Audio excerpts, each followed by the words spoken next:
Is Trump walking back, or is he simply waiting, preparing for his ground troops to arrive to the region? How do you make sense of this?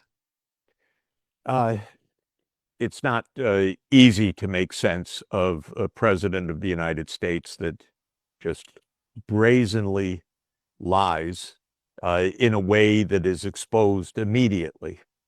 So there were no talks, much less what Trump said, of great progress and comprehensive deals. So there are, of course, many theories, and I don't think we can uh, absolutely land on one of them as being decisive.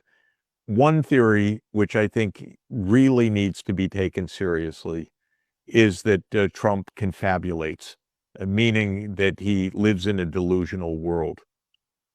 I believe he is a mentally ill man. And a lot of psychologists believe that he's suffering from the frontotemporal dementia combined with the underlying pathology of malignant narcissism, meaning the guy's a megalomaniac, the guy is a narcissist, the guy is a psychopath, and that's been true his whole life. But that in addition to that, he's losing it. He's been nasty, but he's losing it. Okay, that's the psychological interpretation. I think we should not put it aside because Trump is extraordinarily erratic right now. Uh, his sentences are not coherent. Sometimes the words are not coherent. And while this is kind of brushed aside to get to the political or tactical analyses, I think this needs to be taken very seriously, in fact. I've spoken over many years about Trump's uh, mental state, um, his dark triad personality, his obviously psychopathic, obviously narcissistic. What the psychologists have told me for many, many years is that the conditions would worsen.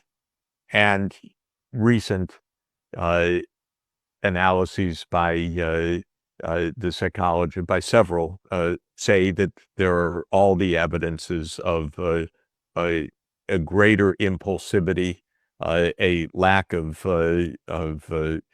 speech capacity in the ways that phonemic paraphrasia is one condition, which means you don't finish the words properly. So this, I think, is very real. Then there is, a second kind of purely tactical uh, uh, possibility, which is Trump, you know, idiotically, because I think it's undeniable the man's just not smart. So he painted himself into a corner with an impulsive 48-hour threat. He couldn't fulfill it. Um, the markets were tanking in Asia.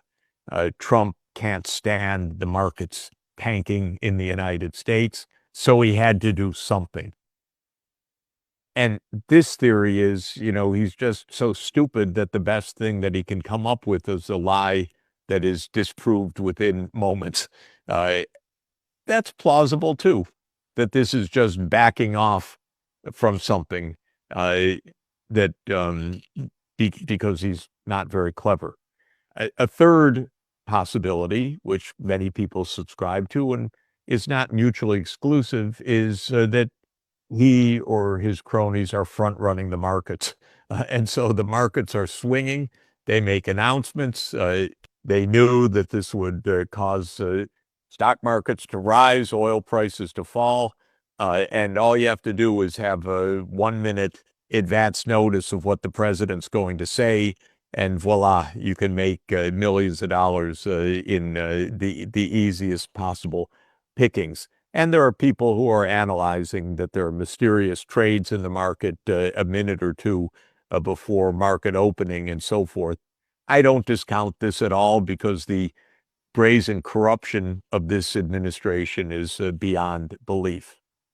What's also true, of course, is that Trump says anything, anytime, But the deeper movements of troops says that we're going to have a ground invasion of some kind, with the thousands of Marines heading towards the region. It hardly seems like we're at this great diplomatic breakthrough that Trump is talking about.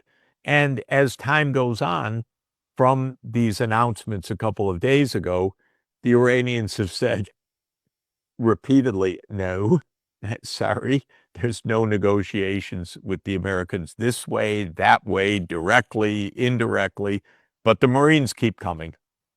And bottom line, Glenn, I think Trump is without any plan at all. I don't think that there is any military strategy clear. I think he's flailing around. I think he's psychologically disordered. And so if this is at least partly confabulation, that he thinks there were negotiations, it wouldn't shock me, although it's hard to prove. But if you cut through everything and ask a different question, not why did he do it, but what's going to happen, I think we're on a path of escalation. Obviously, despite the great progress that Donald Trump talked about, immediately there was shelling by Israel of Tehran. There was counter missile attacks by Iran on Israel. There wasn't the slightest hint of any pause in anything. And we know that the Marines are on the way. So this is an escalating battlefield, extraordinarily dangerous, and I don't give any credence at all to bilateral negotiations. I have one maybe vain hope that won't pan out at all, but I have one hope that's not based on negotiation, but on a different kind of diplomacy, which is that Presidents Putin and Xi and Prime Minister Modi, who represent a lot of the world and are powerful countries, will say clearly to Donald Trump, probably in private, you've got to stop this. This is completely out of control and unacceptable.